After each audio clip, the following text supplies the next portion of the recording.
Hello students, स्वागत है आप सभी का आशीष सिंह लेक्चर्स के इस लेटेस्ट लाइव स्ट्रीम में। दोस्तों, इस लाइव स्ट्रीम में हम लोग बात करने वाले हैं नए चैप्टर के बारे में। आपका एकदम ब्रांड न्यू चैप्टर है। हेडिंग लगाएं फटाफट से, चैप्टर 5 स्टेट्स ऑफ मैटर।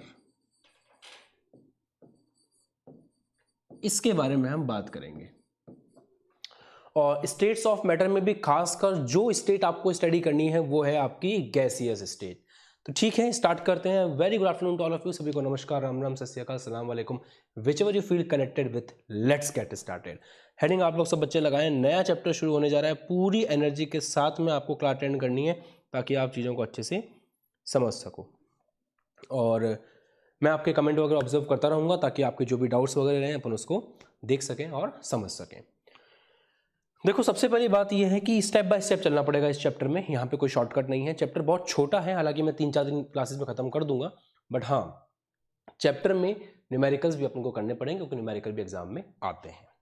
सबसे पहली बात, स्टेट्स ऑफ मैटर, पदार्थ की जो अवस्थाएं हैं उसके बारे में बात करेंगे। शुरुआत करूंगा पदार्थ से, एकदम बेसिक से आपको पढ़ाता हुआ चलूंगा। पदार्थ क्या होता है, मैटर क्या होता है। सबसे पहले उसकी डेफिनेशन समझिए। इस दुनिया में हर वो वस्तु जिसका कुछ द्रव्यमान होता है और जो कुछ स्थान घेरती है उसे हम लोग पदार्थ कहते हैं, मैटर कहते हैं। तो नोट करें बच्चों, कमेंट सेक्शन में नोट करो, कहीं भी नोट करो, बस लिखो कि पदार्थ से मतलब है इस दुनिया की हर वो वस्तु जिसका खुद का कुछ द्रव्यमान होता है और जो कुछ स्थान घेरती है उसे हम लोग पदार्थ के नाम से जानते हैं। पहली बात। दूसरी बात, अब पदार्थ क्या हो सकता है? ये मार्कर भी एक पदार्थ है, मैं भी एक पदार्थ हूँ, ये बोर्ड भी एक पदार्थ है, आप भी पदार्थ हो, सामने मोबाइल रखा हुआ है वो भी एक पदार्थ है। हर चीज़ अब पदार्थ है क्योंकि हर चीज़ यहाँ पे जो भी है, जो मैंने आपको एग्जांपल दी है भी, वो सबका कुछ ना कुछ द्रव्यमान है और वो कुछ ना कुछ स्थान घेर रही है।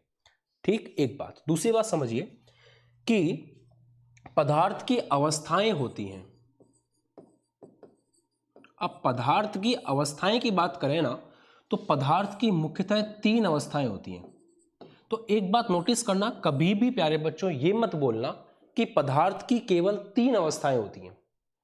ये बात मत बोलना। आप ये बोलना कि पदार्थ की मुख्य 3 अवस्थाएं होती हैं। वैसे तो पदार्थ की अवस्थाएं बहुत सारी होती हैं, प्लाज्मा भी अपने आप में एक अवस्था है, ऐसे और भी बहुत सारी खोज कर रखी है साइंटिस्ट लोगों ने, बट जो मुख्य अवस्थाएं हैं वो 3 होती हैं। तीनों का नाम आप जानते हो, ठोस, द्रव और गैस। तो पदार्थ की 3 मेन अवस्थाएं हैं, ठोस, द्रव और गैस, और उसमें से भी आपको जिसका अध्ययन करना है वो है गैस। अब आप 11th क्लास के बच्चे हो, 11th क्लास के बच्चे काफ़ी ज़्यादा बेसिक्स जानते होते हैं, तो मैं फटाफट आपको समझाता हूँ। ठोस में क्या होता है? ठोस में एक अणु और दूसरे अणु के बीच में बहुत जबरदस्त अंतरा आणविक बल होता है। या मोटी मोटी बात बोलूं, एक अणु के जस्ट पास में दूसरा अणु होता है, एकदम चिपक करके। तो एक अणु के जस्ट पास में दूसरा अणु होता है क्योंकि उनके बीच में प्यार मोहब्बत बहुत तगड़ी है, उनके बीच में बल बहुत तगड़ा है। तो एक अणु और दूसरे अणु के बीच में लगने वाले बल को बोलते हैं अंतरा आणविक बल। तो नोट करिए कि आपका जो ठोस होता है उसके अंदर अंतरा आणविक बल बहुत ज्यादा होता है, भयंकर होता है। इसलिए अंतरा आणविक बल के अधिकतम होने के कारण दोनों अणु या दो से ज्यादा अणु सब आपस में एकदम चिपके हुए होने का मतलब क्या है? उनके बीच में जो दूरी है, एक अणु दूसरे अणु के बीच की जो दूरी है वो सबसे कम है, न्यूनतम है। तो आप ये बोल सकते हैं कि आपके ठोस में अंतरा आणविक बल सबसे ज्यादा होता है और अंतरा आणविक दूरी जो है वो सबसे कम होती है। तो अंतरा आणविक दूरी सबसे कम और अंतरा आणविक बल सबसे ज्यादा, इसको हम लोग बोलते हैं आपका ठोस। द्रव के अंदर आपका एक अणु दूसरे अणु से थोड़ा सा दूर होता है, इसका मतलब इनके बीच में प्यार मोहब्बत उतनी अच्छी नहीं जितनी ठोस के अंदर है। तो ठोस की तुलना में इनके बीच में अंतरा आणविक बल कम होता है और अणुओं के बीच में अंतरा आणविक दूरी जो है वो ज्यादा होती है।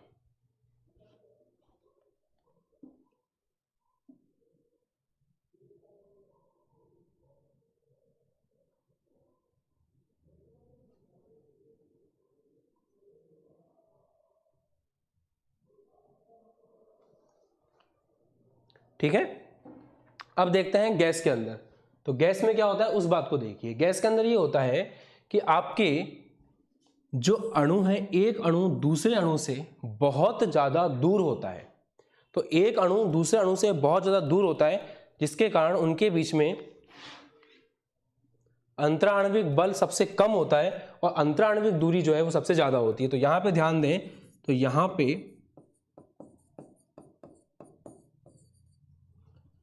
अंतराण्विक बल जो है वो सबसे कम है। मतलब एक अणु दूसरे अणु से प्यार ही नहीं करता, एक अणु दूसरे अणु के पास में रहना ही नहीं चाहता। वो बहुत एक दूसरे से क्या होता है, मतलब एक दूसरे को अट्रैक्ट नहीं करते हैं, आकर्षित नहीं करते हैं एक दूसरे को।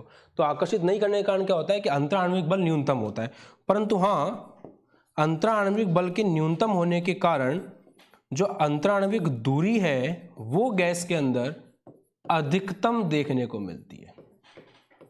तो अंतराण्विक दूरी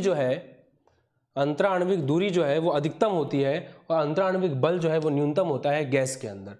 जब ठोस की बात आती है तो अंतराण्विक बल जो है वो होता है अधिकतम और अंतराण्विक दूरी न्यूनतम होती है, और द्रव इसके बीच में आता है। यहां तक तो बात समझ में आ गई। एकदम बेसिक से लेके चल रहा हूं मैं, आपको एडवांस लेवल पे भी लेके जाऊंगा, बस सुनते रहो मेरी बात। अब दूसरी बात समझो। ठोस जो होता है उसके बारे में एक बात कही जाती है कि ठोस का आयतन भी निश्चित होता है, उसका आकार भी निश्चित होता है। जैसे ये मार्कर है, इस मार्कर की एक आकृति है। अब ऐसा नहीं है कि अभी मैं इसको यहां पे रख के जाऊंगा और कल आकर के देखूंगा तो ये मेरे को मुड़ा हुआ मिलेगा।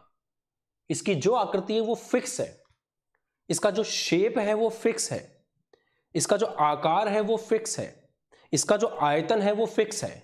आयतन क्या होता है, ये जितनी भी जगह घेर रहा है ना उसको आयतन बोलते हैं। तो ये आप यहां रख दो तो भी उतनी जगह घेरेगा, अगर आप किसी और बेंच पे रख दो तो भी उतनी जगह घेरेगा, आप उसको बाहर कहीं ले जाकर रख दो तो भी उतनी जगह घेरेगा। तो इसका आयतन भी फिक्स हो गया, इसका आकार भी फिक्स हो गया। अब बात आती है द्रव की।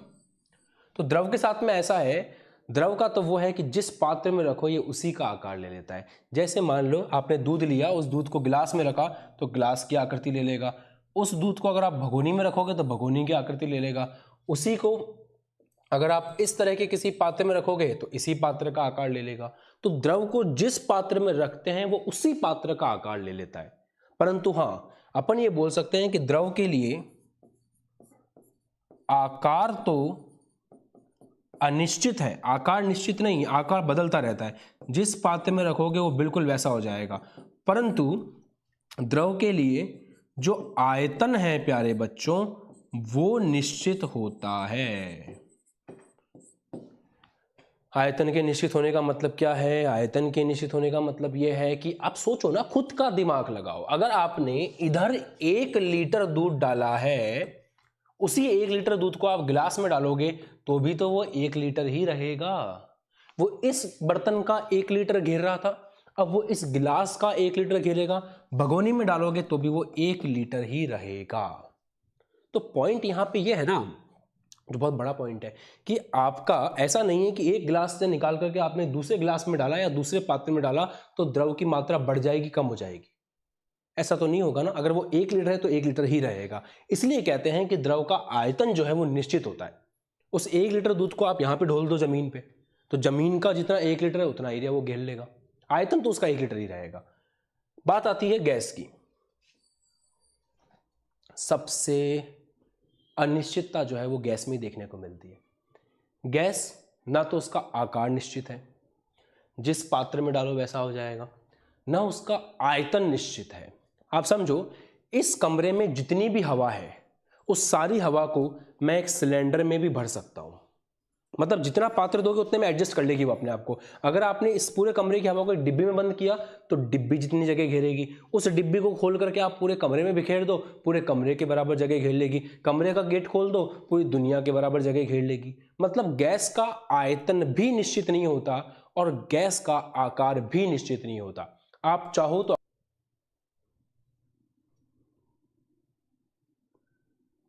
है ना, गैस के साथ ऐसा नहीं है। ठीक है, थोड़ा सा बीच में कट गया था सेक्शन, वापस एक बार बता देता हूं आपको। मैं ये कह रहा था आपको कि जो गैस है उस गैस का, वापस सुन लो, वीडियो रुक गया था बीच में, वापस से बताता हूं क्या बोल रहा था मैं। जो आपका गैस है उस गैस का आयतन भी निश्चित नहीं होता, उसका आकार भी निश्चित नहीं होता। आप गैस को डिबिया में डालोगे, डिबिया के जितना आकार ले लेगा। आप गैस को एक बोतल में बंद करोगे, बोतल की जितनी जगह घेर लेगा। आप गैस को इस कमरे में फैला दो, पूरे कमरे में फैल जाएगी, है ना। तो आप चाहो तो अगरबत्ती के धुआं को एक इतनी सी डिब्बी में भर के रख सकते हो, उसी अगरबत्ती के धुआं को डिब्बी खोल दो, पूरे कमरे में फैल जाएगा। तो न तो आकार निश्चित है आपकी गैस का, न उसका आयतन निश्चित है। न आकार निश्चित है, न आयतन निश्चित है। जबकि द्रव के साथ कैसा है, द्रव का आकार निश्चित नहीं है, जिसमें मिलाओ वो उसका आकार लेता है, परंतु आयतन निश्चित है। जैसे एक डिब्बी में भरे हुए धुएं से आप पूरा कमरा भर सकते हो, डिब्बी खोल दो, वो जो धुआं है पूरे घर में फैल जाएगा, पूरे कमरे में फैल जाएगा। परंतु ऐसा पानी के साथ नहीं होगा। अगर एक गिलास पानी है, उसको आपने जमीन पे ढोला, तो ऐसा नहीं होगा कि सारी की सारी जमीन पे फैल जाएगा। वो उस जमीन में उतना ही हिस्सा लेगा जितना उसका गिलास में था। अगर वो 1 लीटर था तो यहां भी 1 लीटर ही रहेगा। ये बात समझ में आई मैंने क्या बोला एक्चुअली में? मतलब आपको जैसे मान लो उस गैस को आपने यहाँ डाला, अगर ये जगह 1 लीटर है, एग्जाम्पल दे रहा हूँ लीटर के हिसाब से, बाकी ऐसा होता नहीं है कभी, लीटर के साथ गैस को नहीं देखते हैं, बस समझाने के लिए। यहाँ आपने दूध डाला 1 लीटर रहेगा, यहाँ भी आपने डाला 1 लीटर रहेगा, परंतु इस पात्र का मान लो 5 लीटर का पात्र है और ये 10 लीटर का पात्र है, तो इसमें गैस डालोगे तो ये 5 लीटर हो जाएगी, और इसमें डालोगे तो वही गैस 10 लीटर हो जाएगी। जबकि ऐसा द्रव के साथ नहीं होता। और लीटर वाला एग्जाम्पल सही नहीं है गैस के रिस्पेक्ट में, बस आपको समझाने के लिए मैंने ये एग्जाम्पल काम में लिया है। ठीक है, तो यहाँ तक मक्खन है, एकदम आगे बढ़े फिर, क्योंकि देखो बेसिक भी क्लियर होना बहुत ज़रूरी है। अगर बेसिक क्लियर नहीं है तो फिर मज़ा नहीं आता क्लास में। और ये इस पॉइंट में बहुत बच्चे परेशान रहते हैं, आकार और आयतन वाले में। ठीक है, बढ़िया, मोटी मोटी बात समझ में आ गई ना। ठोस का आकार आयतन निश्चित, द्रव का आकार अनिश्चित परंतु आयतन निश्चित, और गैस का ना आकार निश्चित ना आयतन निश्चित। चलो नेक्स्ट पॉइंट पे आते हैं। गैस आपको कब मिलती है? गैस के लिए तापमान और दाब की क्या कंडीशन होती है? देखो, आपको अच्छे से पता है गैस के अंदर होना क्या है। गैस के अंदर गैस के अणु बहुत दूर दूर रहते हैं, बहुत दूर दूर रहते हैं, इस तरह से। तो अगर तापमान की बात करें तो आपको पता है, आप जल का एग्जाम्पल देख सकते हो। जल बर्फ के रूप में होता है 0 डिग्री सेंटीग्रेड पे। जल द्रव के रूप में होता है 0 से 100 डिग्री तक, और जल 100 डिग्री और उससे ज़्यादा पर गैस के रूप में होता है। मतलब जैसे जैसे तापमान बढ़ाते जाते हैं वैसे वैसे अणुओं के बीच की दूरी बढ़ती जाती है। सही बात है, क्योंकि जैसे तापमान बढ़ेगा अणुओं को गतिज ऊर्जा मिलेगी और उनके बीच की दूरी क्या होगी? बढ़ती जाएगी। तो अगर आप गैसीय अवस्था की बात कर रहे हो तो आपको तापमान क्या रखना चाहिए? ज्यादा। अब बात करते हैं दाब की, प्रेशर की बात करते हैं। सोचो, अगर मैं इसको ऐसे दबाऊं, मान लो मैंने कोई पिस्टन लगा दिया, पिस्टन समझते हो? ऐसा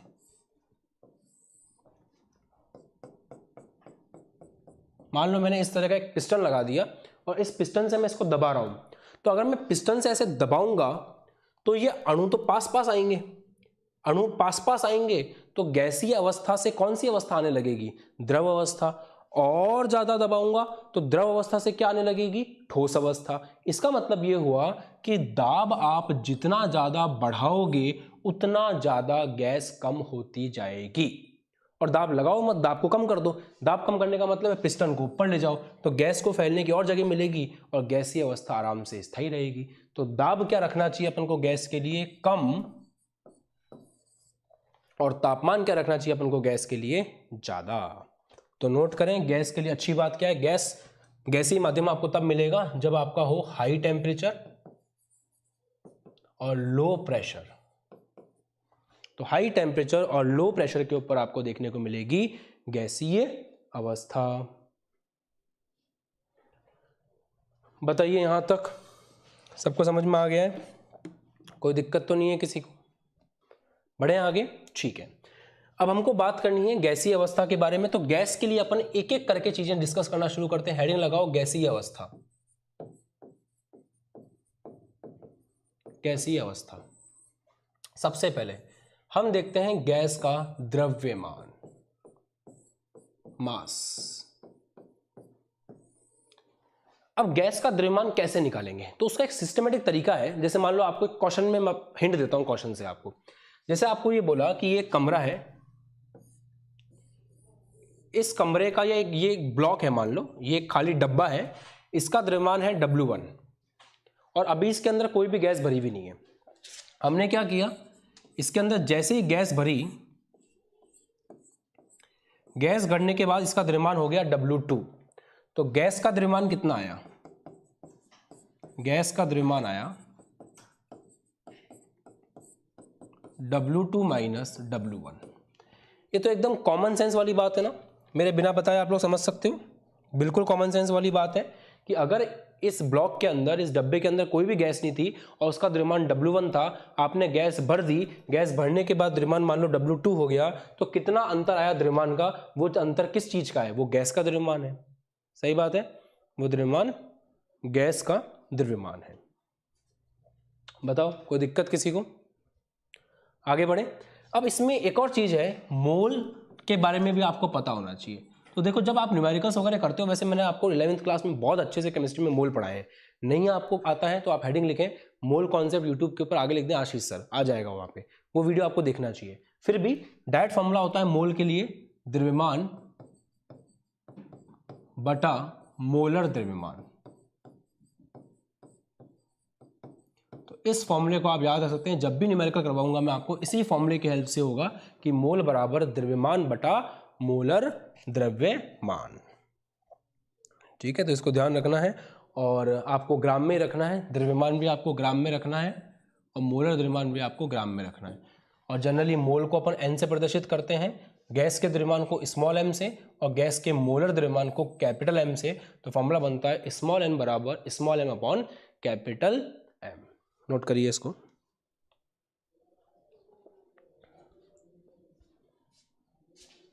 समझ में आ रहा है ना, एकदम बेसिक चैप्टर है यार। इस चैप्टर में ऐसा कुछ भी नहीं है जो आपके समझ में नहीं आए।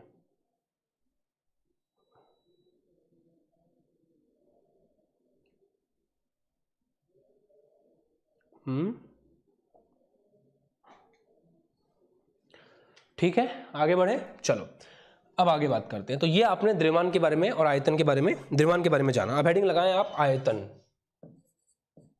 अब देखते हैं आयतन के बारे में। आयतन को बोलते हैं इंग्लिश में वॉल्यूम। देखो, गैस को जितनी जगह मिलती है फैलने के लिए वो उसका आयतन है।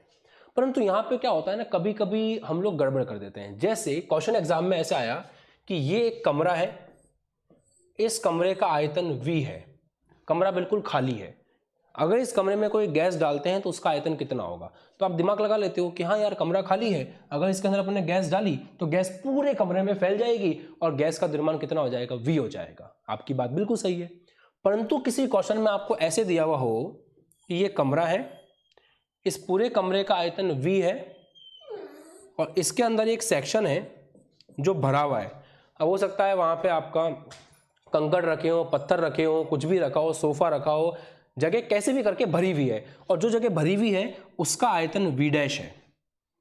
अब आपने इस कमरे में गैस को छोड़ा तो वो गैस कितना आयतन घेरेगी? तो इस कमरे में गैस का आयतन V होगा और इस कमरे में गैस का आयतन V माइनस V डैश होगा। आई बात समझ में? इस कमरे में गैस का आयतन V होगा और इस कमरे में गैस का आयतन V माइनस V डैश होगा। तो आप देख लेना क्वेश्चन के अंदर वो कैसे बोल रहा है। एक्चुअल में हम लोग जल्दीबाजी में गड़बड़ कर जाते हैं। कॉन्सेप्ट ये है कि आपके पास कमरे में जितनी जगह गैस को फैलने के लिए मिल रही है वो सारी जगह गैस की होगी। जितनी जगह फैलने के लिए मिल रही है वो सारी जगह किसकी होगी? गैस की होगी। समझ गए? और इसके बाद इंपॉर्टेंट बात यह है कि गैस का अपन आयतन अलग अलग चीज़ों में देते हैं। जैसे अपन लीटर में आयतन प्रदर्शित कर सकते हैं। तो 1 लीटर, कभी कभी आपको जो आयतन है गैस का वो लीटर में मिल सकता है। नोट करो, 1 लीटर होता है 1 डेसीमीटर क्यूब के बराबर। ये रटने वाली बातें हैं। 1 लीटर किसके बराबर होता है, नोट करो फटाफट। 1 लीटर बराबर होता है 1 डेसीमीटर क्यूब के, और 1 लीटर बराबर हो सकता है 1000 सेंटीमीटर क्यूब के। तो कन्वर्जन में आपके काम आएगा कि 1 लीटर बराबर होता है 1 डेसीमीटर क्यूब के, 1 लीटर बराबर होता है 1000 सेंटीमीटर क्यूब के, या 1 लीटर बराबर होता है 1000 मिलीलीटर के। 1 लीटर बराबर होता है 1000 मिलीलीटर के।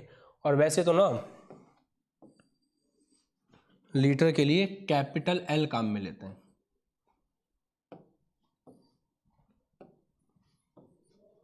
तो नोट करिए क्योंकि चीजें बहुत ज्यादा काम आएंगी आपके। और एक और चीज भी नोट कर लो कि 1 मीटर क्यूब होता है 1000 लीटर। 1 मीटर क्यूब बराबर 1000 लीटर। तो ये सारे आपको रिलेशन पता होने चाहिए, क्योंकि जब भी आपको कन्वर्जन करना होगा तो कन्वर्जन करने के लिए आपको इन्हीं की मदद लेनी पड़ेगी। इनकी मदद के बिना आप कन्वर्जन नहीं कर पाओगे। तो 1 लीटर बराबर 1 डेसीमीटर क्यूब, 1 लीटर बराबर 1000 सेंटीमीटर क्यूब, 1 लीटर बराबर 1000 मिलीलीटर, और 1 मीटर क्यूब बराबर 1000 लीटर। कर लिया सबने नोट? कमेंट सेक्शन में भी लिखो यार इस चीज को। आलस क्यों कर रहे हो? आलस करोगे तो कैसे काम चल पाएगा, है ना? चलो ठीक है। तो ये गैस का आयतन हो गया। बस मैंने आपको एक छोटा सा नोट का पॉइंट बताया कि हमेशा ये मत बोल देना कि जितना कमरे का आयतन है वही गैस का आयतन होगा। अगर कमरे में कुछ कबाड़ रख रखा है आपने तो कबाड़ का आयतन माइनस करना पड़ेगा, बची हुई जगह में आपकी गैस होगी। न्यूमेरिकल करते हुए इस बात का विशेष ध्यान रखिएगा। नेक्स्ट लिखिए, नेक्स्ट चीज नोट करिए। अब बात करेंगे अपन तापमान की।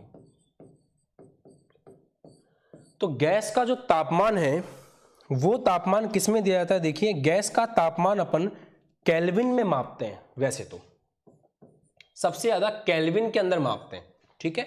उसके अलावा भी यूनिट है, डिग्री सेंटीग्रेड में भी आप माप सकते हो, फ़ारेनहाइट में भी आप माप सकते हो। तो एक्चुअल में जो तापमान है उसका मापन किया जाता है डिग्री सेंटीग्रेड में, फ़ारेनहाइट में और केल्विन में। न्यूमेरिकल करते वक्त आप इस बात का ध्यान रखिएगा कि जहां तक हो सके, न्यूमेरिकल करते हुए इस बात का ध्यान रखिएगा कि जहां तक हो सके आपको केल्विन ही काम में लेना है। अब आप बोलोगे कि सर इनके बीच का रिलेशन भी बता दो। मैं आपके कमेंट भी साथ साथ देख रहा हूं, और कुछ बच्चे एक्टिवली लिख रहे हैं, वही बच्चे अच्छा कर पाते हैं, ठीक है। रिलेशन आपको पता होना चाहिए, केल्विन बराबर डिग्री सेंटीग्रेड प्लस 273 रफली। तो ये फॉर्मूला आपको याद रखना है। डिग्री सेंटीग्रेड में जो भी तापमान है वो यहां पे रखेंगे आप, 273 जोड़ेंगे, आपको आपका केल्विन मिल जाएगा। दूसरा है फ़ारेनहाइट माइनस 32 बटा 9 बराबर C बटा 5। ये रिलेशन हमेशा से कंफ्यूजिंग होता है, कभी कभी याद रहता है, कभी कभी याद नहीं रहता, बट हाँ न्यूमेरिकल्स के लिए याद रखना जरूरी होता है कि C बटा 5 डिग्री सेंटीग्रेड में जो है वो डिवाइड बाय 5 बराबर F माइनस 32/9। तो इसके हिसाब से आप डिग्री सेंटीग्रेड और फ़ारेनहाइट को बदल सकते हैं। तो कभी आपको फ़ारेनहाइट और डिग्री सेंटीग्रेड को आपस में बदलना हो तो आप इसको काम में ले सकते हो। मानता हूँ थोड़ा सा लेक्चर बोरिंग हो रहा है, बट क्या करें यार, टॉपिक इस तरह के हैं, अब इनमें ज़्यादा कुछ हम कर नहीं सकते, है ना? बात सही है ना? बात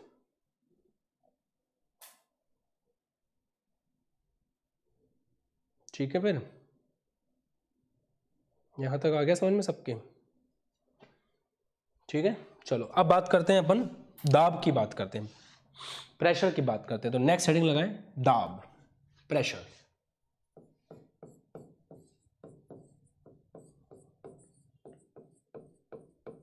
अब जरा प्रेशर की बात करेंगे। देखो प्रेशर कैसे निकाल सकते हैं और होता क्यों है प्रेशर। ये मान लो वो पात्र है जिसके अंदर आपकी गैस भरी हुई है, ध्यान समझना, ये वो पात्र है जिसके अंदर आपकी गैस भरी हुई है, ठीक है। तो ये जो पात्र है जिसमें आपकी गैस भरी हुई है, ये गैस क्या करेगी, इस गैस के अणु क्या करेंगे, उस पात्र की दीवारों से टकराएंगे। ये तो होगा ही होगा, क्योंकि गैस है ना यादृच्छिक गति करती है, इधर उधर अनाप शनाप अंट शंट कहीं भी घूमती है। तो जो गैस का अणु है वो जाकर के आपके दीवार से टकराएगा। जैसे ही गैस का अणु आपके दीवार से टकराएगा, टकराते ही वो उसके ऊपर बल लगाएगा। तो गैस के अणुओं द्वारा दीवार के ऊपर जो बल लग रहा है F, उस बल में अगर दीवार की क्षेत्रफल का अपन भाग लगा दें तो वहां से निकल के आएगा गैस का दाब। तो दो बातें समझनी होती हैं यहाँ पे, दो बातें समझनी होती हैं। पहली बात ये समझनी पड़ती है कि दाब लगी क्यों रहा है ना, दाब लगी क्यों रहा है। तो दाब आपका इसीलिए लग रहा है प्यारे बच्चों, क्योंकि जो गैस के अणु हैं वो जा करके दीवार से टकरा रहे हैं, और दीवार से टकराएंगे तो उसके ऊपर बल लगाएंगे। अगर बल लग रहा है तो फिर प्रेशर भी आएगा। तो उसी बल को अगर आप दीवार के क्षेत्रफल से भाग लगा दो तो उस जगह पे जो भी दाब है वो दाब आपको निकाल कर मिल जाएगा। और वैसे ही देखा गया है कि जितना दाब गैस इस दीवार पे लगा रही है उतना इस पे लगाएगी, उतना इस पे लगाएगी, उतना इस पे लगाएगी। तो जो पात्र होता है ना जिसमें आपने गैस को भर रखा है, उस पात्र की सभी दीवारों के ऊपर सभी जगह पर जो बल लगता है, जो दाब लगता है, बल नहीं जो दाब लगता है वो एक ही होता है। पात्र की सभी जगह पर दाब बराबर होता है, ऐसा देखा गया है, ऐसा माना गया है। ठीक है। अब दाब को मापने के लिए ना अलग अलग टाइप के फॉर्मूले लगते हैं। अब इसमें F की जगह आप ma रख दो, ये भी तो कर सकते हो, गति का द्वितीय नियम, तो आप इसको भी काम में ले सकते हो, तो फॉर्मूला ये भी बन जाएगा। इसके मात्रक की बात करते हैं। दाब का जो ऐसा ही मात्रक है वो होता है पास्कल। यहां से देखो बल का मात्रक न्यूटन, क्षेत्रफल का metre square, newton metre square को अपन क्या बोलते हैं, पास्कल बोलते हैं। तो पास्कल जो है वो दाब का ऐसा ही मात्रक है। अब जो अन्य मात्रक हैं वो भी आपको पता होने चाहिए और उनमें परिवर्तन करना भी आपको आना चाहिए, नहीं तो एग्जाम में आपको क्वेश्चन करने में बहुत दिक्कत होगी। तो देखिए अन्य मात्रकों की बात करते हैं। 1 एटमॉस्फेयर, 1 एटीएम। 1 एटीएम क्या है समझिए, हमारे सर के ऊपर वायुमंडल है, इस वायुमंडल का जो भी दाब है उसको हम क्या मान के चलते हैं, एटीएम मान के चलते हैं। तो वायुमंडलीय दाब को बोलते हैं एटमॉस्फेरिक प्रेशर, और वो कहलाता है एटीएम। 1 एटीएम बराबर होता है 76 सेंटीमीटर एचजी के। अब सारी कहानी यहाँ पे समझाना मुश्किल है, मैं आपको तो आगे जाके क्यों और पढ़ाऊंगा थोड़ा सा फिजिक्स के अंदर भी। जब फिजिक्स में आप पढ़ोगे ना फ्लूइड मैकेनिक्स, तो वहाँ पे आप सीखोगे कि प्रेशर वगैरह कैसे कैलकुलेट करते हैं। या थोड़ा सा कन्वर्जन के लिए याद रखना शुरू करो। 1 एटीएम बराबर होता है 76 सेंटीमीटर ऑफ एचजी। इसी को एमएम में लिखना हो तो 1 सेंटीमीटर बराबर 10 mm होता है, तो 10 से गुणा कर दो, 76 mm ऑफ एचजी। इसके बारे में आप जानोगे फिजिक्स के अंदर।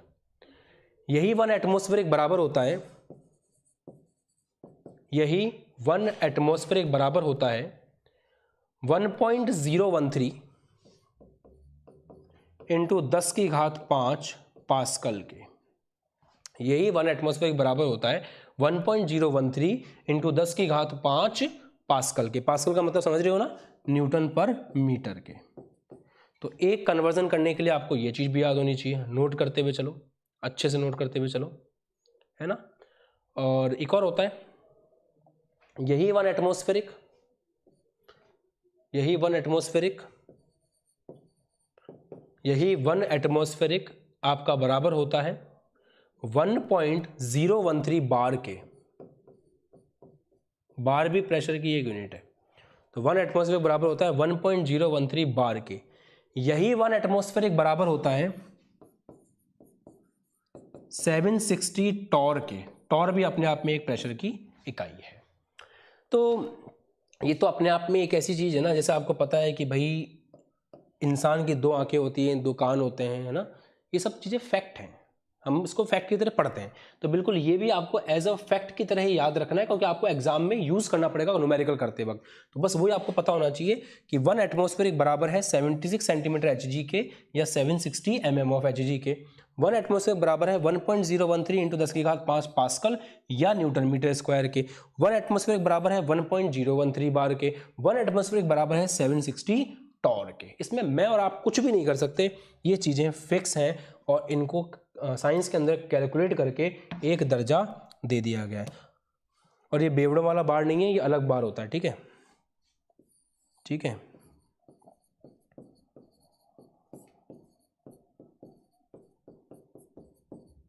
इसका बेवड़ों से कोई कनेक्शन नहीं है, हम साइंस में ये सब नहीं सिखाते। चलिए नोट कर लीजिए। अब गैस का नियम पढ़ना शुरू करते हैं कि गैस किन किन नियमों को फॉलो करती है। उसको अपन पढ़ना शुरू करते हैं।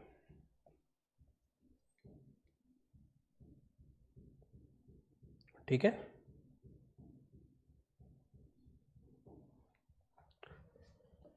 गैस नियम, हेडिंग लगाएं, गैस लॉस, गैस नियम।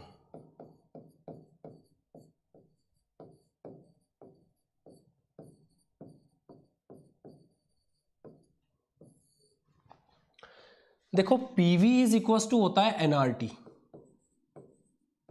ध्यान रखना ये आपको पता नहीं है अभी, है ना, बट मैंने आपको बता दिया पहले से।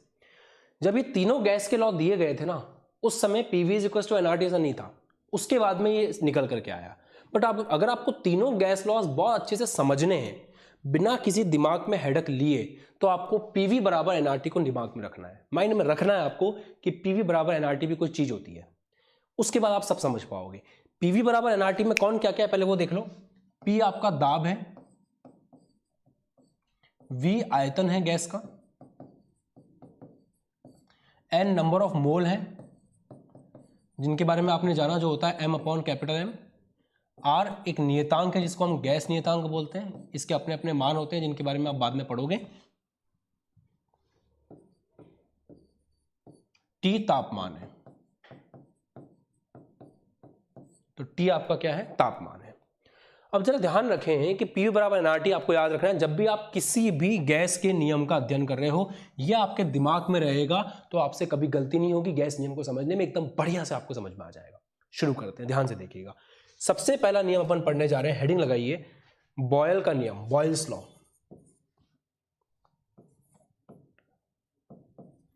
ठीक है, बॉयल्स लॉ पढ़ने जा रहे हैं।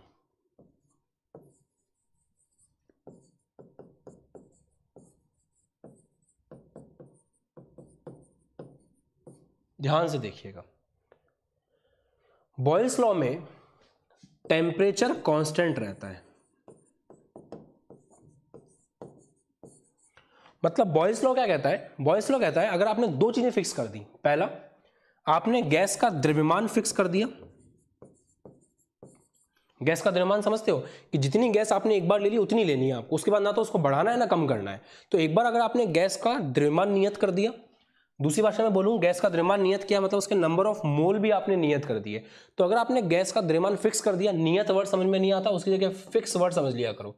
तो अगर आपने गैस का द्रव्यमान फिक्स कर दिया, गैस का आपने तापमान फिक्स कर दिया, तो क्या होगा समझिएगा।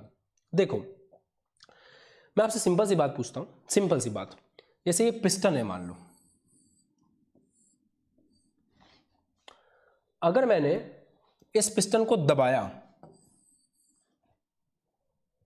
तो पिस्टन को दबाने से क्या होगा, ध्यान समझना। अभी गैस के पास इतना आयतन है, अगर मैंने पिस्टन को दबा दिया तो गैस का आयतन जो है वी डैश वो कम हो जाएगा कि बढ़ जाएगा, खुद सोचो। अगर आपने पिस्टन को दबा दिया तो गैस का जो आयतन है वो आयतन कम हो जाएगा, क्योंकि पहले गैस को घूमने के लिए इतनी जगह थी, आपने पिस्टन को दबा दिया, अब गैस को घूमने के लिए केवल इतनी जगह है। तो अगर आपने तापमान आपने फिक्स कर रखा है, टी आपका फिक्स है, उसी तापमान पर आपने आयतन कम कर दिया। अगर आपने आयतन कम किया तो इस केस में मैं आपसे ये पूछ रहा हूं कि दाब पर क्या प्रभाव पड़ेगा, प्रेशर पे क्या प्रभाव पड़ेगा। आपने नंबर ऑफ मोल तो फिक्स कर रखे, मान लो ये जो कमरा है, इस कमरे के अंदर अभी 4 गैस के अणु हैं, सही है, आपने आयतन कम कर दिया, अब वही 4 गैस के अणु जो है वो कम जगह में आ गए। तो पहले ये ज्यादा जगह में थे तो चारों तरफ घूम रहे थे, जिसके कारण ये जा करके दाब लगा रहे थे। अब इनको आपने कम जगह में रख दिया तो अब इनका जो दाब है वो भी कम क्षेत्रफल में लगेगा। इसका मतलब प्रेशर बढ़े जाएगा, प्रेशर इंक्रीज हो जाएगा। कॉमन सेंस की बात है, इसमें कोई भी आपको कंफ्यूजन वाली बात नहीं होनी चाहिए कि अगर मैंने आयतन कम कर दिया तो आयतन को कम करने से वो गैस कम जगह पे आ गई तो ज्यादा दीवारों के ऊपर ताकत लगाएगी, क्योंकि पहले यहाँ पे 4 अणु इतने बड़े आयतन के ऊपर दाब लगा रहे थे, अब इतने छोटे पे लगाना है तो वही चारों अणु ज्यादा के बहुत तेज तेज मुक्के मारेंगे दीवार पे, मतलब दाब जो है वो बढ़ जाएगा, दाब जो है वो बढ़ जाएगा। मतलब अगर तापमान नियत हो, गैस का आयतन गैस की मात्रा नियत हो तो दाब जो है वो व्युत्क्रमानुपाती होता है V के। ठीक है, दाब जो है वो व्युत्क्रमानुपाती होता है V के। द्रव अवस्था में आ जाएगा, ये बात मत करना, ये बच्चे ने लिखा है मैंने इतना दाब नहीं, इतना कम नहीं कर दिया कि द्रव बन जाए, वो इतना कम नहीं किया है, अभी गैस ही है, गैस के हिसाब से सोचना है, द्रव नहीं बनाया वो। पर आप ही सोचो, वही गैस इतने बड़े कमरे में थी और उसी गैस को आपने कम कमरे में रख दिया तो ज्यादा नुकसान पहुंचाएगी ना छोटे कमरे को, ज्यादा जा जाके दीवारों के ऊपर मुक्के मारेगी, वो वाली बात है। ठीक है, आयतन कम करने से दाब बढ़ जाएगा, मतलब दोनों एक दूसरे के क्या होते हैं, व्युत्क्रमानुपाती होते हैं। आप लोगों से इसको डायरेक्ट बता सकते थे आप? जी हाँ बिल्कुल, यहां देखो पीवी बराबर क्या है, एन फिक्स हो गया, आर फिक्स हो गया, टी आपने फिक्स कर दिया, तो पीवी बराबर क्या हो गया, नियत, मतलब पी बराबर क्या हो गया, नियत बटा वी, तो पी जो है वो वी के क्या आ गया, व्युत्क्रमानुपाती। और आपको पता है कि यहां पर एक नियतांक आएगा, जब भी अपन हटाते हैं इस साइन को तो एक नियतांक आता है। इस फॉर्मूले को देख के आप बता भी सकते हो नियतांक क्या है। यहां से अगर आप लिखते हो तो पीवी बराबर एनआरटी, तो पी बराबर NRT by V, N constant है, आर कांस्टेंट है, टी कांस्टेंट है, तो यहां पे जो नियतांक आ रहा है वो नियतांक कौन आ रहा है आपका, एनआरटी आ रहा है।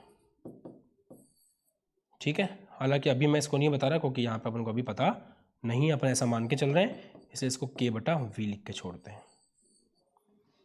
ठीक है, बाकी आपके समझने के लिए मैंने आपको ये बात बताई थी। बताओ क्लियर है सबको, कोई डाउट किसी को?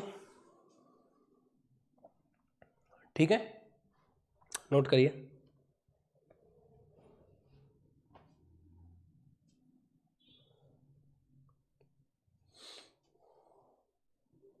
समझ में आ गया? एक और बात समझो, जैसे कभी ऐसा आ रहा हो ना, जैसे यहां से एक बात समझ में आई ना कि P बराबर K बटा V, तो PV बराबर K, मतलब PV बराबर क्या आ रहा है, नियतांक आ रहा है। तो एक बात ध्यान रखना, जैसे कभी भी ऐसा हो कि AB बराबर नियतांक हो, तो अपन एक चीज लिख सकते हैं, A1 B1 बराबर A2 B2, और ये चीज न्यूमेरिकल्स में बहुत ज्यादा काम आती है। तो देखोगे आप बाद में, अगर P बराबर नियतांक है तो आप इसको कैसे लिख सकते हो, P1 V1 बराबर P2 V2। अभी इसको नोट करके रख लो, अभी इसको नोट करके रख लो, बाद में जब न्यूमेरिकल्स आएंगे तो ये चीज बहुत काम आएगी। तो इसके आगे मैं लिख रहा हूं, न्यूमेरिकल में काम आएगी।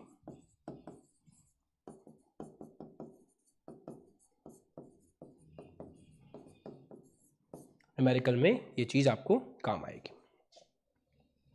लिखो कमेंट सेक्शन में, पीवी बराबर नियतांक P1 V1 बराबर P2 V2।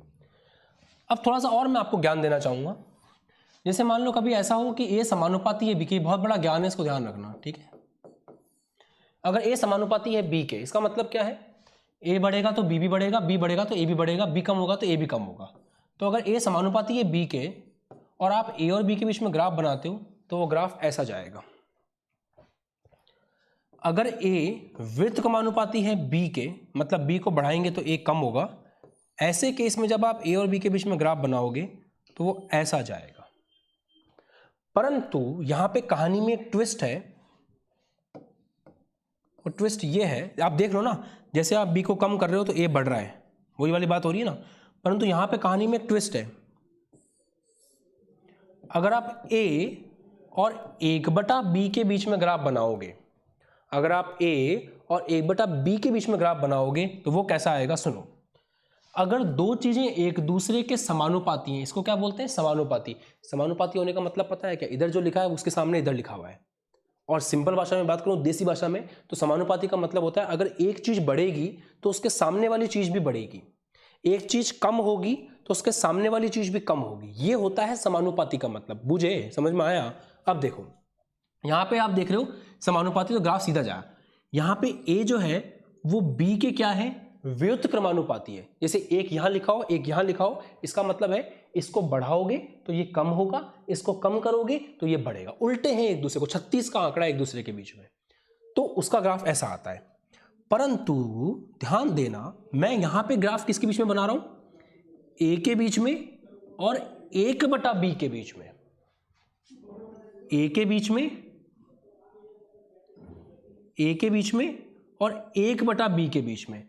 तो ए के जस्ट सामने क्या लिखा हुआ है, 1/b, मतलब ए और 1/b बिल्कुल वैसा ही है जैसा ए और बी है। तो ये ग्राफ बिल्कुल स्ट्रेट लाइन आएगा। ये बात जिसे समझ में आ गई है कमेंट सेक्शन में फटाफट से लिखो, ताकि मुझे पता चले कि हाँ ये लॉजिक आपको क्लियर हो गया, फिर मैं आगे बढ़ूंगा। क्योंकि ये बात समझ में नहीं आएगी तो आगे बढ़ना बहुत मुश्किल हो जाएगा। ये बात समझाना बहुत जरूरी है बच्चों को, बहुत ज़्यादा जरूरी है बात समझाना। मैं इसको अलग पेज पे वापस समझाता हूँ ध्यान से। अगर ए समानुपाती है बी के तो ग्राफ ऐसा बनता है, ऐसा बिल्कुल स्ट्रेट। इसका मतलब यह है कि बी कम होगा तो ए भी कम होगा, ए बढ़ेगा तो बी भी बढ़ेगा। अगर ए व्युत्क्रमानुपाती है बी, किसको बोलते हैं, ए बी के व्युत्क्रमानुपाती है। लिखना सीखो, व्युत्क्रमानुपाती।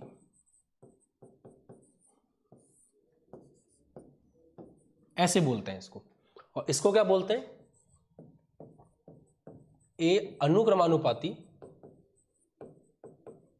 या समानुपाती, पी। सिंपल भाषा में इसका लॉजिकल मतलब समझाता हूं। अगर ए समानुपाती है बी के, इसका मतलब ए को बढ़ाओ बी बढ़ेगा, ए को कम करो बी कम होगा। ए व्युत्क्रमानुपाती है बी के, इसका मतलब ए को बढ़ाने पर बी कम होता है और ए को कम करने पर बी बढ़ता है। तो उस केस में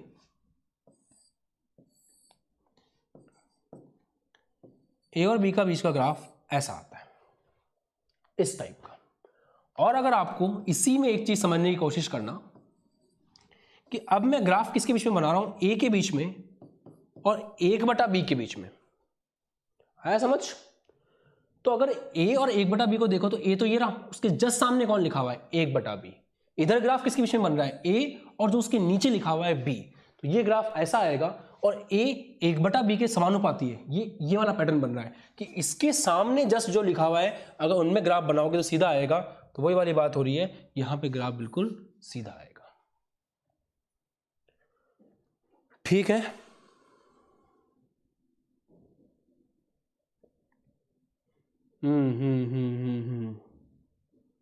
सही समझे आप लोग बिल्कुल। ठीक है, आगे बढ़े। अब और ग्राफ देखते हैं अपन, है ना। अब इधर आते हैं अपन, इसके ग्राफ पे आते हैं। तो लॉजिक था, अब अपन बॉयल्स लॉ के ग्राफ बनाते हैं ताकि आपको समझ में आए। बॉयल्स लॉ क्या कहता है, उसके ग्राफ के बारे में बात करते हैं। तो बॉयल्स लॉ है PV इज इक्वल टू नियतांक, PV is equal to K constant, या फिर आप बोल सकते हो P व्युत्क्रमानुपाती है V के। तो ध्यान दीजिएगा, अगर आप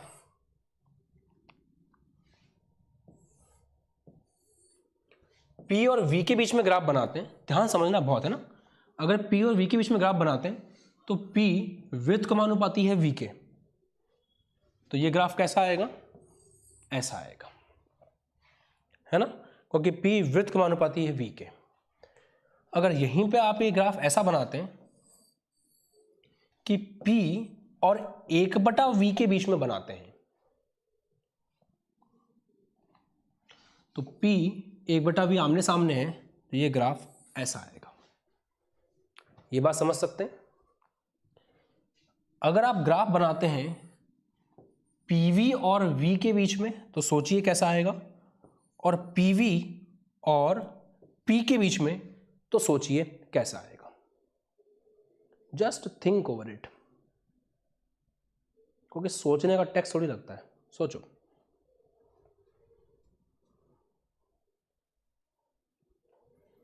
सोचो सोचो सोचो, फटाफट सोचो।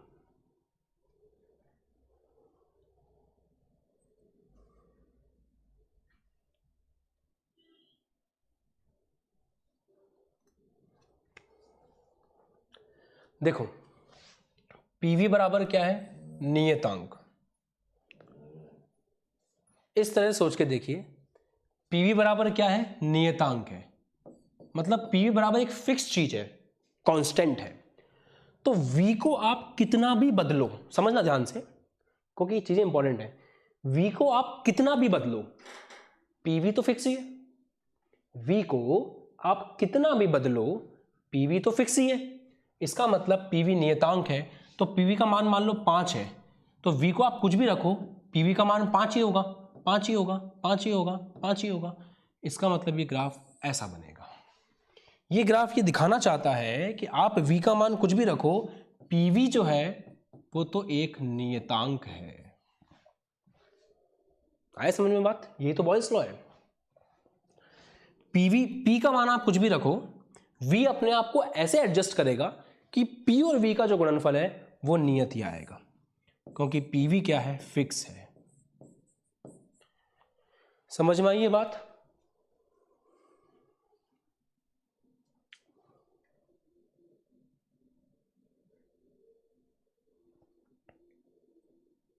बताइए, कोई डाउट किसी को?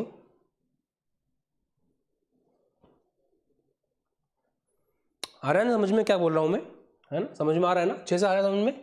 तो बात वही है कि pv बराबर क्या है, फिक्स है, नियत है। तो आप चाहे v को कुछ भी रखो, pv फिक्स ही आएगा। आप p का कुछ भी मान रखो, pv का मान फिक्स ही रहेगा। तो ये ग्राफ कुछ इस टाइप का बनेगा आप लोगों के लिए। मक्खन समझ आ गया? बढ़िया। अब एक और चीज देखते हैं। अब थोड़ी सी आपको ना लॉग वॉग सीखना पड़ेगा। लॉग वॉग नहीं आता है तो फिर आपको थोड़ा मैं सिखाऊंगा, ध्यान से देखना। लॉग एक चीज होती है, जैसे मैथ्स में ट्रिग्नोमेट्री होती है ना, साइन थीटा कॉस थीटा, वैसे लॉग होता है। मैं मानता हूं कि आप लोग भी छोटे बच्चे हो, 11th क्लास में, आपको लॉग के बारे में धीरे धीरे समझ में आएगा। बट आज मैं कुछ फॉर्मूला वगैरह आपको समझाना चाह रहा हूँ, ध्यान सीखिएगा, इंपॉर्टेंट है। और ये मैथ्स वाली चीज़ है थोड़ी सी, तो अब मैं आपको थोड़ी देर के लिए मैथ्स पढ़ाने वाला हूँ, ध्यान से देखना। लॉग की वैल्यूज होती हैं, कुछ फॉर्मूले भी होते हैं लॉग के। जैसे आपके पास सामने लिखा है, मान लो लॉग x इंटू वाई, धीरे धीरे सीख जाओगे, अभी सुनते चलो। अगर आपके सामने लिखा है कभी लॉग x इंटू वाई, तो इसको लिखते हैं log x plus log Y. Comment section में नोट करो। अगर कहीं पे लिखा हुआ है log x y, तो आप इसको लिखते हो log x plus log y। अगर कहीं पे लिखा है log x अपॉन y, तो इसको आप लिखते हो log x minus log y।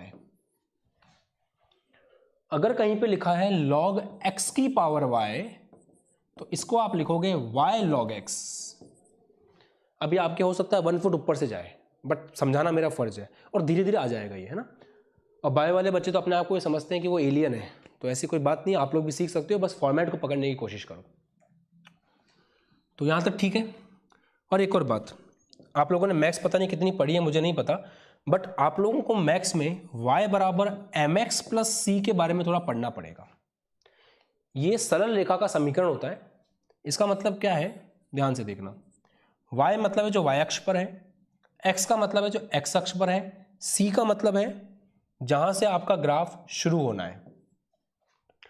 अब m जो होता है, इस m को बोलते हैं स्लोप। जैसे मान लो आपका कोई ग्राफ बना हुआ है, आपको पता है ये बात, मैंने बता भी रखी है। जैसे मान लो ये ग्राफ आपका बना हुआ है, इस ग्राफ में ये एंगल थीटा है, तो इस ग्राफ का स्लोप होता है tan theta. Third chapter physics जिसने मुझसे पढ़ा है, मैंने बता रखा है कि इस ग्राफ का स्लोप कितना होगा, tan थीटा। और tan थीटा होता है y/x, या फिर dy/dx भी बोल सकते हैं।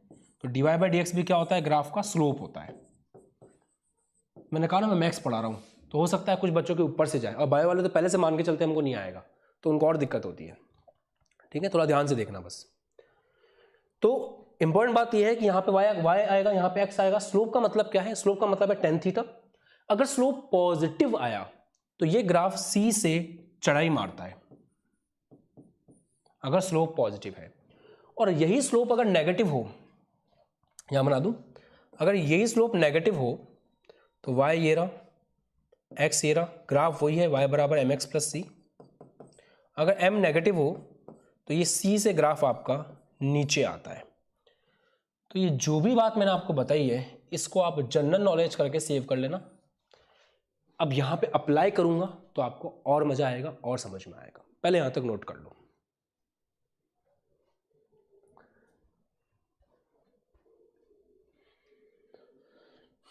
और अगर आपकी स्थिति कुछ ऐसी है कि आप पढ़ाई करने बैठे हुए हो और आप ये वाली टॉपिक जो है आपके 1 फुट ऊपर से गया है, तो उसके लिए आपको थोड़ा सा टाइम लगेगा, क्योंकि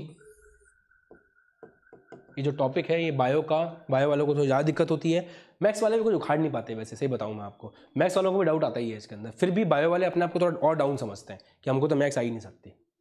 वापस सुनो, लॉग के बारे में धीरे धीरे जानकारी मिलेगी आपको। जैसे sine theta, cos theta, tan theta आप लोगों ने सीखा था, बिल्कुल वैसे ही कुछ लॉग होता है, वैसे ही कुछ लॉग होता है ना।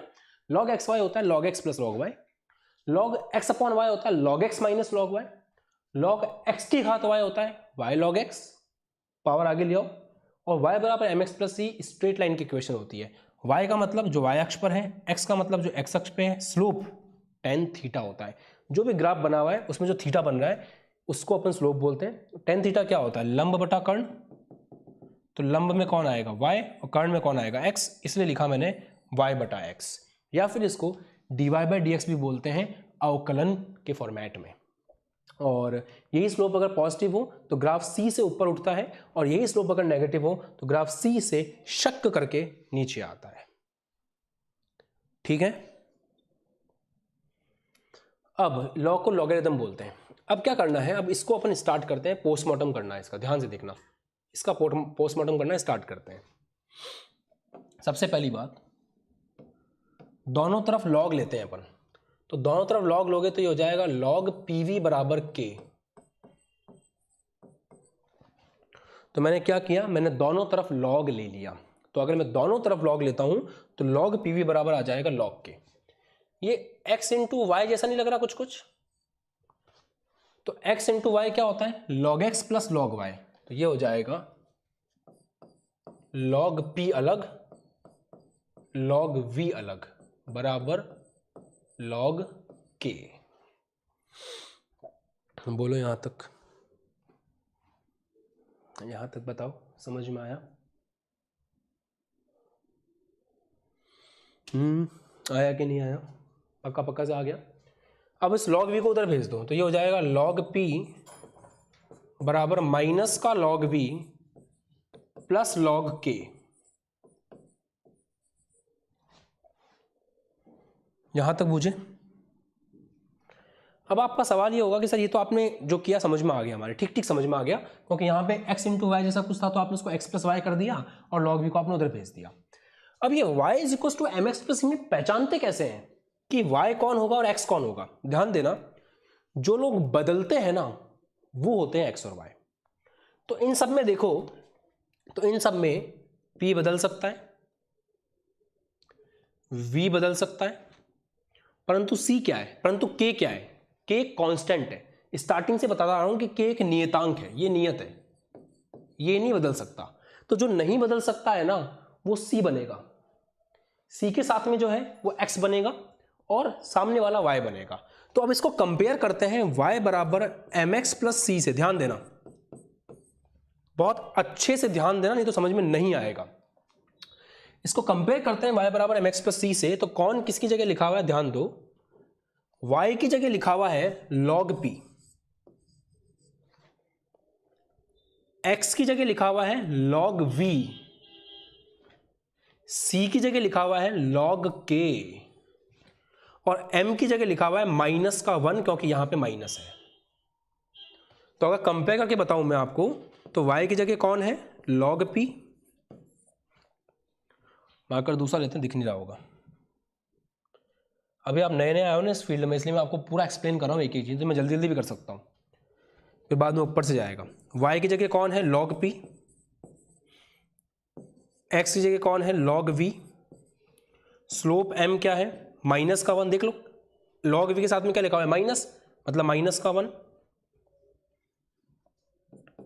और c क्या है? c है log k। अब ग्राफ किस तरह का बनेगा आप खुद ही सोच सकते हो बिना मेरी मदद के, क्योंकि मैंने आपको अभी भी एक चीज सिखाई। यहां बनाते हैं ग्राफ, कि ग्राफ बनता है y और x के बीच में, तो y कौन है? log p, तो ग्राफ बनेगा log p, और x कौन है? log v, तो ग्राफ बनेगा log p और log v के बीच में। c की जगह कौन लिखा हुआ है? log k, तो जो c होता है वहां से ग्राफ शुरू होता है, तो c की जगह लिखा हुआ है log k, तो ग्राफ कहां से शुरू होगा? log k से ग्राफ शुरू होगा। ग्राफ चढ़ाई चढ़ेगा या फिसल पट्टी से नीचे आएगा, ये डिपेंड करता है m के ऊपर। क्योंकि m का मतलब समझते हो स्लोप, अगर स्लोप पॉजिटिव है तो ग्राफ ऊपर जाता है, और यही स्लोप आपका नेगेटिव है तो ग्राफ नीचे आता है। यहां पे स्लोप -1 है, मतलब ग्राफ नीचे आएगा इस तरह से। और स्लोप कितना आ रहा है आपका? स्लोप आ रहा है -1। तो ये बात है, यहां पर ग्राफ समझ में आ गया। तो अगर कोई आपसे पूछे कि log p और log v के बीच का ग्राफ बना के बताइए, तो कहानी कुछ इस तरह की बनेगी। और स्लोप होता है tan थीटा, तो -1 किसके बराबर होगा? tan थीटा के। तो थीटा का मान क्या हो सकता है? जब tan का मान -1 होता है तो थीटा का मान होता है आपका 135 डिग्री। थीटा क्या होता है? एक्स अक्ष से जो एंगल बन रहा है, मतलब इस ग्राफ में ये वाला एंगल बन रहा है 135 डिग्री और ये वाला एंगल बन रहा है 45 डिग्री। अब आप बोलोगे सर ये थीटा 135 कैसे आया? तो देखो, स्लोप होता है -1, यहां से दिख गया अपन को कंपेयर करने से, और यहां पे मैंने आपको बताया था कि स्लोप tan थीटा के बराबर होता है, तो tan थीटा बराबर होगा -1 के, और थीटा का मान 135 डिग्री रखने पे आता है -1, तो थीटा कितना हुआ? 135 डिग्री। ठीक है, लॉग के साथ पहली बार नहीं खेल रहे हो बच्चे, आप लॉग के साथ अब आपका खेल शुरू हो चुका है। अब लॉग के साथ आप शौक के साथ आप और भी खेलोगे धीरे धीरे, बहुत अच्छे से खेलना है आपको लॉग के साथ में, समय के साथ साथ। इस पूरी चीज़ को मैं एक बार और एक्सप्लेन करूंगा ताकि आपके बेहतर समझ में आए। ध्यान से देखिएगा, वापस समझ लीजिए एक बार अच्छे से, सारी चीज़ें वापस देख लो। PV = K है पहली बात। यहाँ से अपन दोनों तरफ लॉग लेते हैं, एक एक चीज़ समझाता हूँ वापस से। दोनों और लॉग लेने पर रिपीट कर रहा हूँ, ठीक है, क्योंकि बाद में PDF अपलोड होती है ना, बच्चा 2 बार लिखाएगा एग्जाम में। दोनों तरफ लॉग ले लिया आपने, log PV बराबर log K। अब एक नियम होता है कि log XY जो होता है उसमें आप तोड़ सकते हो उसको log X plus log Y में। तो log XY को आप 2 हिस्सों में तोड़ सकते हो, log X plus log Y में। तो यहां पे log PV को तोड़ दीजिए, तो log P अलग, log V अलग बराबर log K। log V को उधर भेज दीजिए, तो log P बराबर हो जाएगा माइनस का log V plus log K। यहां तक बात समझ में आ गई। फिर मैंने आपको ये बताया कि y बराबर होता है mx प्लस c। तो y और x के बीच के ग्राफ की बात करते हैं। यहां पे 2 बातें हैं, ध्यान समझना। जो यहां लिखा हुआ है वो इधर आएगा y, जो यहां लिखा हुआ है x वो नीचे आएगा। c वो होता है जहां से ग्राफ शुरू होता है, जहां से ग्राफ शुरू होता है वो c होता है। m होता है स्लोप, m है आपका स्लोप। पहले मैंने आपको बता भी दिया कि इस स्लोप को tan थीटा भी बोलते हैं, इसको y/x भी कह देते हैं, ये dy/dx भी होता है। तो जो स्लोप है, अगर आपका स्लोप नेगेटिव है तो ग्राफ नीचे आता है c से, और अगर यही स्लोप आपका पॉजिटिव है तो ग्राफ ऊपर जाता है c से। हमारे केस में अगर मैं इसको कंपेयर करता हूं y बराबर mx प्लस c से, आप ये मत सोचना कि सर इसको आपने c क्यों नहीं बोला, क्योंकि c कांस्टेंट है, फिक्स होता है, नियत नहीं हो, नियत चीज c बनती है। तो यहां पे k फिक्स था, तो ये चीज नियत है, ये v बदल रहा है, तो इसको अपन c नहीं बोल सकते। तो c हो जाएगा आपका log k, x हो जाएगा आपका log v, m हो जाएगा -1 और y हो जाएगा log p। तो ये ग्राफ किसके बीच में बन रहा है वो समझिए। ये ग्राफ बनेगा log p log v, शुरू होगा log k से, और क्योंकि स्लोप नेगेटिव है, -1 है, तो ग्राफ नीचे जाएगा, m बराबर है -1। और क्योंकि m बराबर -1 है तो आप tan थीटा बराबर -1 बोल सकते हो, और यहां से थीटा निकल के आएगा 135 डिग्री। तो इस ग्राफ के थीटा का मतलब क्या है? x अक्ष से इसका जो ये एंगल बन रहा है ये होता है थीटा, तो वो थीटा कितना है? 135। ये पूरा 180 है, ये 135 है, तो बचा हुआ होगा 45 डिग्री।